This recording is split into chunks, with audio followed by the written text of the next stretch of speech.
Selamat siang, saya ucapkan kepada Ibu Putih selaku dosen pengampu dari mata kuliah metode kuantitatif. Di video kali ini saya akan mempresentasikan hasil review jurnal yang berjudul Peran Job, Burnout, dan Dukungan Sosial terhadap Pengaruh Permintaan Kerja terhadap Kinerja Karyawan. Tapi sebelumnya saya akan memperkenalkan diri saya.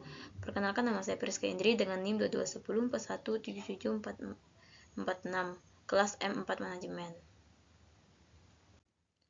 Baik, di sini ada latar belakang, di mana latar belakang perkembangan teknologi sangat mempengaruhi gaya hidup masyarakat, termasuk industri perbankan.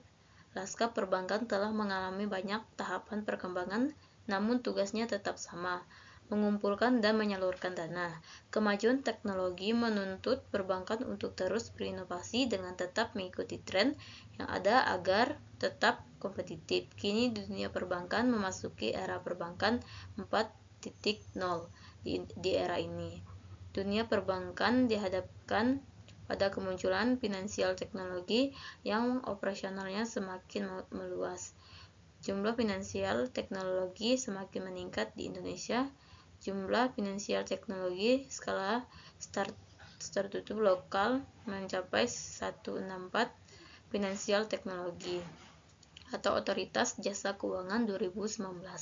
Perusahaan harus mampu meningkatkan kinerja pekerjaan dan membangun keunggulan kompetitif jangka panjang. Oleh karena itu, perbankan konvensional berupaya untuk terus bertransformasi mengikuti perkembangan teknologi digital dengan melakukan terobosan dan peningkatan kualitas. Yang selanjutnya ada rumusan masalah. Di sini rumusan masalahnya ada 5. Yang pertama, bagaimana pengaruhan permintaan pekerjaan terhadap kinerja karyawan. Yang kedua, apakah permintaan pekerja berpengaruh terhadap kelelahan kerja. Yang ketiga, apakah kelelahan kerja berpengaruh terhadap kinerja karyawan. Yang keempat, apakah kelelahan kerja dapat mediasi pengaruh permintaan pekerjaan terhadap kinerja karyawan. Yang kelima, apakah dukungan sosial dapat memoderasi pengaruhan permintaan pekerjaan terhadap kinerja karyawan. Di sini juga ada tujuan penelitian. Tujuan utama dari penelitian ini yang dilatari belakang oleh kesenjangan penelitian di atas adalah untuk mendapatkan pemahaman yang lebih mendalam tentang peran mediasi, mendapatkan pemahaman yang lebih mendalam tentang peran mediasi kelelahan kerja dan peran moderasi dukungan sosial terhadap pengaruh permintaan pekerjaan terhadap kinerja karyawan di salah satu perbankan industri di Malang, Indonesia. Yang selanjutnya ada hubungan antar variabel. Yang pertama, tujuan permintaan pekerjaan dan kinerja karyawan. Yang kedua, permintaan pekerjaan dan kelelahan kerja. Yang ketiga, kelelahan kerja dan kinerja karyawan. Yang keempat, peran mediasi kelelahan kerja. Yang kelima, peran moderasi dukungan sosial. Di sini juga ada model penelitian. Yang selanjutnya, hipotesis. Hipotesis yang pertama, permintaan pekerjaan berpengaruh negatif signifikan pada kinerja karyawan. Hipotesis yang kedua, permintaan pekerjaan berpengaruh positif signifikan. Yang ketiga, hipotesis yang ketiga, kejenuhan kerja mempunyai pengaruh negatif yang signifikan terhadap kinerja karyawan. Yang keempat, kelelahan kerja memediasi efek langsung dari pekerjaan tuntunan terhadap kinerja karyawan. Yang kelima, dukungan sosial moderasi efek langsung dari tuntunan pekerjaan terhadap kinerja karyawan. Di sini juga ada metode penelitian. Metode yang pertama, metode dan desain penelitian. Penelitian ini dilakukan secara kuantitatif dengan menggunakan pendekatan penelitian explanatory. Yang kedua, sumber dan metode pengumpulan data. Yang pertama ada sumber data, di mana populasi penelitian adalah saluran pegawai di salah satu bank milik negara di Malang. Yang selanjutnya, metode pengumpulan data. Pengumpulan data menggunakan kuesioner yang dibagikan secara online maupun offline kepada responden. Yang ketiga, penentuan populasi dan sampel, di mana di sini populasinya penelitian ini adalah seluruh pegawai di salah satu bank memiliki negara di Malang. Bank tersebut tidak disebutkan namanya. Yang selanjutnya ada sampel, di mana sampel penelitian ini menggunakan teknik sampling non-probabilistik, yaitu accidental atau konvensi sampling. Yang selanjutnya ada metode dan alat analisis, di mana model persamaan struktural equation modeling atau SEM menggunakan partai least square atau PLS dengan program bantuan Warflash 7.0 untuk menganalisis hubungan antara variabel penelitian. Yang selanjutnya ada ujian hipotesis, menguji pengaruh antara variabel dengan PLS, dan uji Sobel untuk verifikasi hubungan mediasi. Yang selanjutnya hasil penelitian.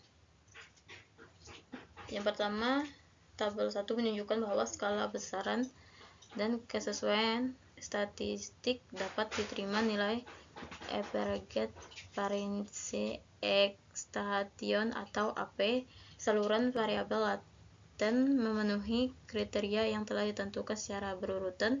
Nilai koefisien Cronbach alpha pada penelitian ini berkisar antara 0,84 hingga 0,924. Mereka dapat diterima nilai competitive reliability atau CR sebesar 0,890, 0894, 0939 dan 0928 di atas 0,80.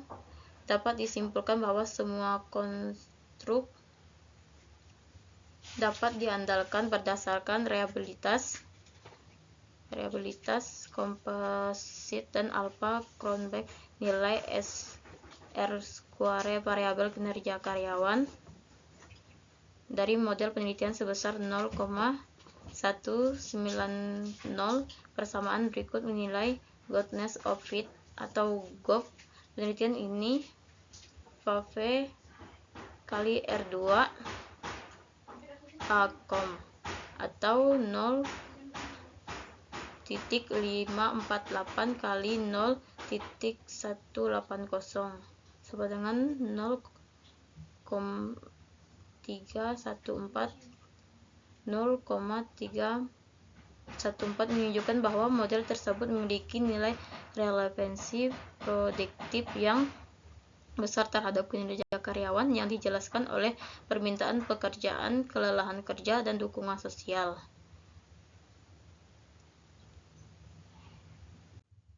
Yang selanjutnya hasil uji hipotesis, ringkasan penelitian hubungan. Baik, di sini saya akan membacakan kesimpulan.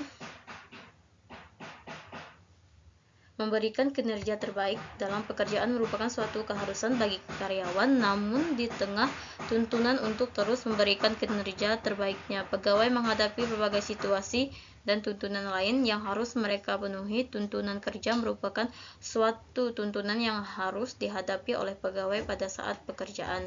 Tingginya permintaan ganda juga menimbulkan berbagai dampak negatif terhadap karyawan.